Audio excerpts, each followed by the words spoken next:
Bismillahirrahmanirrahim. Assalamualaikum warahmatullahi wabarakatuh. Alhamdulillah. Assalatu wassalamu ala rasulillah wa ala alihi wa ashabihi wa mawala amma ba'd.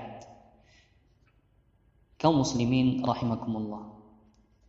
Tahukah Anda pintu ilmu yang paling mulia?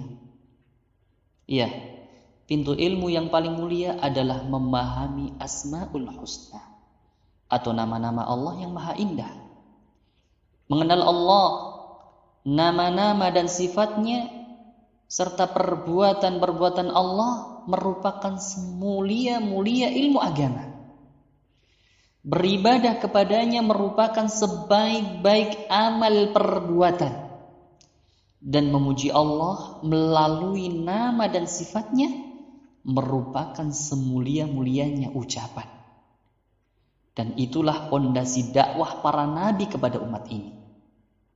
Mereka para anbiya diutus untuk berdakwah kepada tauhidullah, mengesahkan Allah Subhanahu wa taala. Mereka diutus untuk menjelaskan jalan menuju kepada Allah Subhanahu wa taala. Mereka diutus juga untuk menjelaskan bahwa balasan bagi orang-orang yang mengikutinya. Dan inilah tiga landasan utama setiap ajaran para nabi. Al-Imam Ibnul Qayyim rahimahullah berkata, sesungguhnya dakwah para rasul itu berkisar pada tiga hal. Yang pertama, memperkenalkan Allah kepada manusia lewat nama dan sifat serta perbuatannya. Yang kedua, menjelaskan jalan yang bisa menyampaikan kepada Allah Subhanahu wa taala, yaitu dengan cara berzikir, bersyukur, serta beribadah kepadanya yang mencakup kesempurnaan cinta dan ketundukan kepadanya. Yang ketiga, menerangkan balasan bagi mereka berupa surga dan segala kenikmatan yang ada di dalamnya. Dan yang paling mulia dan utama adalah keridhaan Allah Subhanahu wa taala serta dapat melihat kepada wajah Allah yang maha mulia serta berdialog dengan Allah. Saudaraku kaum muslimin, tidak ada kebahagiaan, tidak ada kesuksesan, tidak ada kebaikan, kenikmatan dan ketenteraman bagi manusia melainkan dengan mengenal Rabb serta beribadah kepadanya. Sehingga Allah lah satu-satunya yang diharapkan dan menjadi tempat untuk bergantung.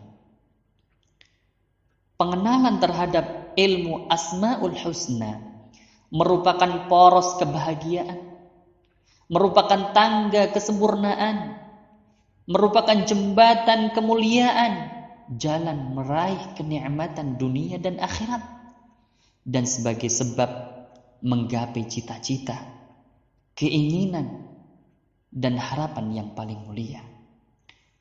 Mengenal Allah dapat memperkuat rasa takut, merasa diawasi, mengagungkan harapan kepadanya, menambah iman seseorang. Al-Imam Al-Hafidh Ibnu Katsir rahimahullahu ta'ala pernah berkata dalam tafsirnya tentang firman Allah Subhanahu wa ta'ala, a'udzu billahi minasyaitonir rajim, innama yakhsyallaha min ibadihil ulama. Surat Fatir ayat 28. Sesungguhnya yang paling takut kepada Allah di antara hamba-hambanya hanyalah ulama. Beliau mengatakan sesungguhnya yang paling takut dengan sebenar-benarnya kepada Allah adalah para ulama yang mengenal Allah.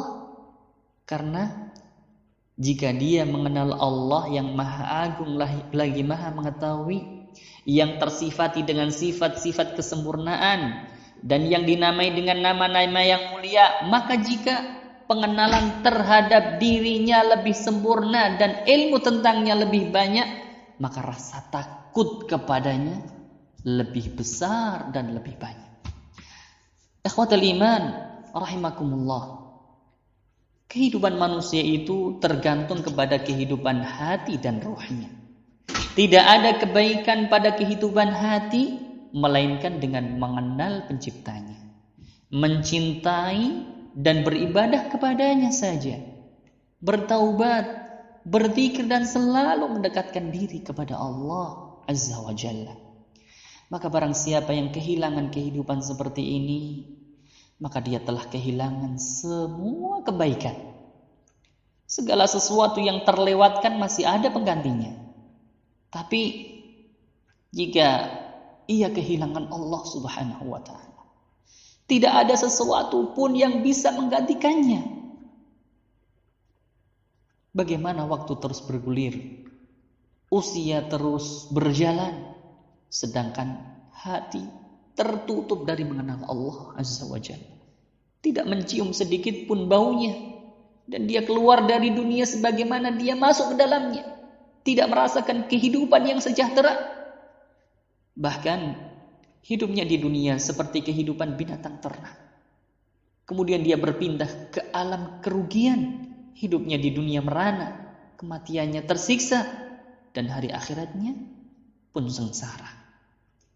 Hidup yang paling sengsara adalah kehidupan hati yang tercerai-berai, jiwa yang terobek-robek, yang tidak memiliki tujuan yang benar serta jalan yang jelas hingga dia bisa menuju kepadanya. Jalannya bercabang, banyak tikungan, di setiap jalan terdapat onak dan duri. Dia pun kebingungan di atas muka bumi ini, tidak mengetahui kemana dia harus melangkah.